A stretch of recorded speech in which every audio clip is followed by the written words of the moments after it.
Hello everyone! Magluto mi karon og suman nga yam or gabi. Akong mama ug akong sister ang mag-prepared ani. Ako, taga-tilaw lang kung maluto tapos taga-kaon.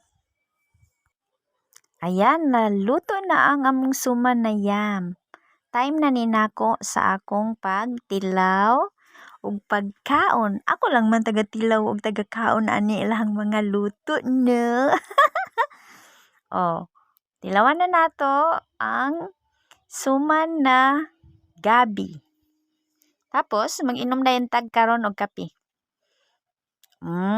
Lami siya. Tamis lang siya kayo. Mura na hinon siya lasa og cake. Mura pud siya og lasa og ubi halaya. Thanks for watching everyone. Muna ang among suman.